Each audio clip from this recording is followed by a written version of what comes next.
अखिलेश यादव ने किया ऐलान, 9 सीटों पर एसपी के सिंबल पर खड़े होंगे उम्मीदवार। उपचुनाव में कांग्रेस के सिंबल पर कोई उम्मीदवार नहीं, कांग्रेस और एसपी मिलकर ये चुनाव लड़ेंगे। अखिलेश यादव की तरफ से ये ट्वीट किया गया है।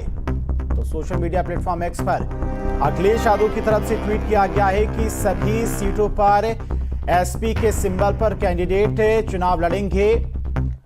और अखिलेश ने एक्स पर पोस्ट करते हुए लिखा कि बात सीट की नहीं जीत की है और इस रणनीति के तहत इंडिया गठबंधन के संयुक्त प्रत्याशी सभी 9 सीटों पर समाजवादी पार्टी के चुनाव चिन्ह साइकिल के निशान पर चुनाव लड़ेंगे। कांग्रेस और समाजवादी पार्टी एक बड़ी जीत के लिए एकजुट होकर कंधे से कंधा मिलाकर साथ में खड़ी है। इंडिया गठबंधन इस उपचुनाव में जीत का एक नया अध्याय लिखने जा रहा है। तो अखिलेश यादव की तरफ से यह ट्वीट किया गया है। अविनाश लगातार हमारे साथ जुड़े हुए हैं। अविनाश, पहले समाजवादी पार्टी की तरफ से 6 सीटों पर अपने उम्मीदवार घोषित किए जाते हैं, लेकिन अब अखिलेश यादव की तरफ से ट्वीट किया गया है कि सभी 9 सीटों पर समाजवादी पार्टी के सिंबल पर प्रत्याशी उतरेंगे। लेकिन कांग्रेस कुछ अलग ही कह रही। कांग्रेस की तरफ से कहा जा रहा है कि उसे इस बारे में कोई जानकारी ही नहीं है।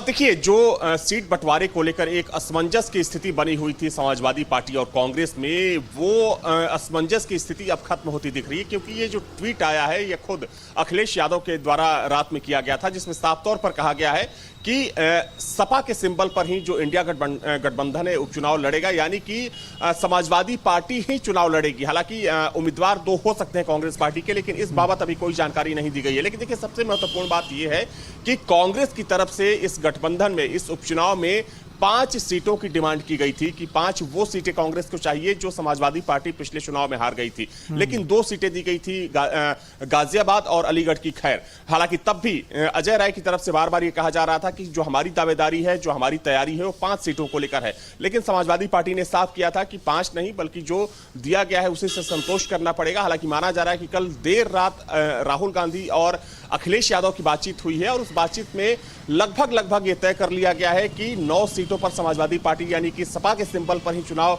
इंडिया गठबंधन लड़ेगा। हो सकता है कि जो 2 प्रत्याशी गाजियाबाद और खैर को लेकर कहा जा रहा है, हालांकि बाद में ऐसी बात सामने आ रही है कि जो इलाहाबाद की फूलपुर विधानसभा सीट है, वो सीट भी समाजवादी पार्टी देने को राजी हो गई थी। लेकिन अब चूंकि राहुल गांधी अखिलेश यादव की बातचीत हो चुकी है, तो माना जा रहा है कि जो सिंबल होगा समाजवादी पार्टी का होगा। हो सकता है कि कांग्रेस के 1 से 2 उम्मीदवार उतारे जा सकते हैं, क्योंकि देखिए, ये जो एक रणनीति बनी है, जो एक प्लानिंग है, ये माना जा रहा है कि हरियाणा चुनाव में जिस तरीके से समाजवादी पार्टी ने एक विवाद के बाद चुनाव न लड़ने का फैसला लिया, तो वैसे ही अब कांग्रेस पार्टी की तरफ से भी कहा गया है संभवतः कि वो चुनाव नहीं लड़ेगी। बाहर से यानी कि गठबंधन में वो पूरी तरीके से समाजवादी पार्टी के प्रत्याशियों को सपोर्ट करेगी, क्योंकि जब समाजवादी पार्टी ने 7 उम्मीदवारों की घोषणा कर दी थी, तभी से यह कयास लगाया जा रहा था कि हो सकता है कि हरियाणा की तर्ज पर यहां पर कांग्रेस पार्टी चुनाव न लड़े। और इसके संकेत भी बार बार दिए जा रहे थे कांग्रेस पार्टी के नेताओं की तरफ से। कांग्रेस पार्टी के जो नेता थे बार बार ये बोल रहे थे कि वो भले ही चुनाव नहीं ना लड़े, लेकिन गठबंधन धर्म का पालन करते हुए जो उनके कार्यकर्ता होंगे, जो पदाधिकारी होंगे, जो पूरी पार्टी होगी, वो समाजवादी पार्टी के साथ खड़ी रहेगी। और अखिलेश यादव का जो ट्वीट आया है उसमें साफ तौर पर कहा गया है कि ये बात सीट की नहीं जीत की है और कांग्रेस के कार्यकर्ताओं के साथ आने से समाजवादी पार्टी और मजबूत होगी। तो देखिए, ये समीकरण समाजवादी पार्टी का है। हालांकि अभी चूंकि देखा जाए तो 7 सीटों पर समाजवादी पार्टी ने टिकट डिक्लेयर कर दिया है। 2 सीटों पर यानी कि जो गाजियाबाद और जो खैर की सीट है, माना जाएगा कि उन सीटों पर भी जल्द ही प्रत्याशी गठबंधन की तरफ से घोषित किया जाएगा। देखने वाली बात ये होगी कि इन 2 सीटों पर जो प्रत्याशी होंगे वो समाजवादी पार्टी के होंगे या फिर कांग्रेस के प्रत्याशी। ठीक है अविनाश, बहुत बहुत शुक्रिया आपका तमाम सारी जानकारी के लिए। और चलिए